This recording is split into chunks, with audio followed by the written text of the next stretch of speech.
In previous lecture, we have discussed the solvation and complexation tendencies.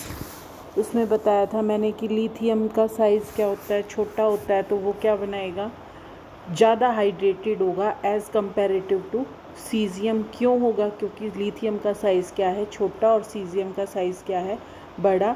इसलिए जब lithium के अंदर क्या होगी, न्यूक्लियस से न्यूक्लियर चार्ज क्या होगा, ज़्यादा होगा तो अट्रैक्शन ज़्यादा होगी न्यूक्लियस से उसकी शेल की, और वो क्या करेगा, जो भी इसके साथ अटैच होंगे एक्वस मीडियम में जैसे ही डालेंगे, वाटर मॉलिक्यूल्स इसके साथ अटैच होके एक लेयर बनाते हैं, और सेकंड लेयर भी इसकी क्या बन जाएगी, सेकंडरी सॉल्वेशन सेल भी इसके साथ बन जाती है। जैसे जैसे साइज़ बढ़ता जाएगा आपका जो वाटर के साथ जो मॉलिक्यूल्स हैं वो बनेंगे, पर वो जो सेकंड सॉल्वेशन सेल है वो नहीं बनेगी, वो सिर्फ लिथियम में बनेगी। सोडियम और पोटेशियम में भी 4 मॉलिक्यूल्स बनेंगे, बट रबेडियम और सीजियम क्या हो जाएगा, साइज़ बड़ा हो जाएगा। साइज़ बड़ा होने के कारण इसके अंदर क्या हो जाएगी, लेस अट्रैक्टिव फोर्स होंगी, और लेस अट्रैक्टिव फोर्स होगी, इसके कारण क्या होगा, वाटर मॉलिक्यूल्स कम अट्रैक्ट होंगे, और सेकेंडरी सॉल्वेशन सेल क्या होगी, पुअर होगी, और हाइड्रेटेड रेडियस क्या होगी, कम होगी।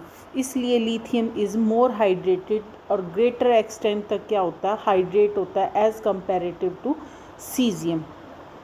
फिर है element of group 2 hydrated to greater extent. Group 2 के element beryllium, magnesium, calcium, strontium और बेरियम, ये ज़्यादा एक्सटेंट तक हाइड्रेट होते हैं। क्यों होते हैं एज़ कंपेरेटिव टू ग्रुप 1? क्यों? क्योंकि इनका क्या होता है, साइज़ छोटा होता है और इसके अंदर ग्रेटर न्यूक्लियर चार्ज है। न्यूक्लियर चार्ज ज़्यादा है तो attractive force between metal and molecules of water क्या हो जाएगी, ज़्यादा हो जाएगी। और हाइड्रेशन एनर्जी जैसे जैसे ग्रुप में डाउन द ग्रुप जाएंगे तो क्या होती जाएगी, हाइड्रेशन एनर्जी क्या होती जाएगी, डिक्रीज़ होती जाएगी। जैसे जैसे हम जैसे जैसे साइज़ ऑफ अल्कलाइन क्या होगा, इंक्रीज़ होता जाएगा। Hydration ions, ionic radii, hydration ये नीचे इनकी वैल्यू दे रखी है, आयनिक रेडियाई की और हाइड्रेशन एनर्जी की। उसके बाद आता है complexation of alkali metals ions by cyclic polyether. ये CJ पेडरसन ने दिया था। अल्कलाई मेटल क्या बनाते हैं, एक स्टेबल कॉम्प्लेक्स बनाते हैं विद साइक्लिक पॉली ईथर उनके साथ, और उसको क्या बोलते हैं, क्राउन ईथर। क्राउन ईथर ये क्राउन शेप के होते हैं, और साइक्लिक ईथर ही होते हैं। The stability of complex depend upon the number of oxygen atom. जितने ज़्यादा ऑक्सीजन एटम होंगे उतना ज़्यादा क्या होगा, वो स्टेबल होगा। उसका ज्योमेट्रिकल साइज, शेप पॉलीईथर की उस पर जैसे आपका लिखा होता है डाई, जैसे एक एग्जांपल दे रखा है इन्हें, डाई साइक्लोहेक्साइल 18 क्राउन 6। इसका मतलब इसमें क्या है, ऑक्सीजन है। सफिक्स जो 6 है वो इंडिकेट करता है नंबर ऑफ ऑक्सीजन, और जो 18 है वो हिट्रोसाइकिल, एटम इन हिट्रोसाइकिल, कितने एटम हैं हिट्रोसाइकिल में। जैसे डाई साइक्लोहेक्साइल क्राउन 18, ये एग्जांपल दे रखा उसका। तो इसमें आप देखोगे तो आपकी ऑक्सीजन कितनी है, 6, 1 2 3 4 5 एंड 6।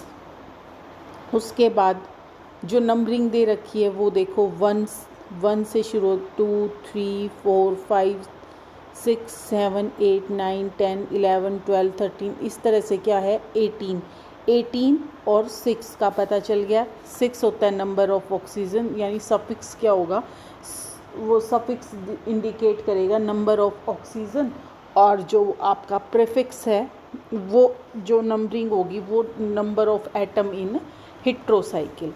इनके अंदर क्या होता है, electrostatic force between metal ion and oxygen make the, जो इलेक्ट्रोस्टैटिक फोर्स होती है मेटल आयन की और जो ऑक्सीजन है वो क्या बनाती है, उसको स्टेबल बनाती है कॉम्प्लेक्स को।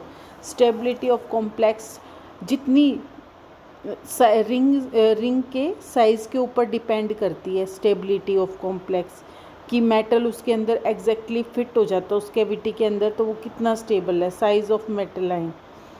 जो लिथियम है वो उसका आयनिक डायमीटर 1.5 एंगस्ट्रॉम है और उसमें क्या है 14 क्राउन 4 का बनाता है वो स्टेबल, और उसका होल इतना बड़ा है, सारा दे रखा है। जो सोडियम है वो 15 क्राउन 5 का बनाएगा। जो पोटेशियम है वो 18 क्राउन 6 का बनाता है। रेबेडियम जो है वो 21 क्राउन 7 का बनाता है। उसके बाद आती हैं क्रिप्टेट्स। क्रिप्टेट्स क्या होते हैं? क्रिप्टेट्स भी जो साइक्लिक पॉलीईथर है इन्हीं की तरह होता है, तो साइक्लिक पॉलीईथर की तरह ही होता है। इसमें क्या होगा, इलेक्ट्रोस्टैटिक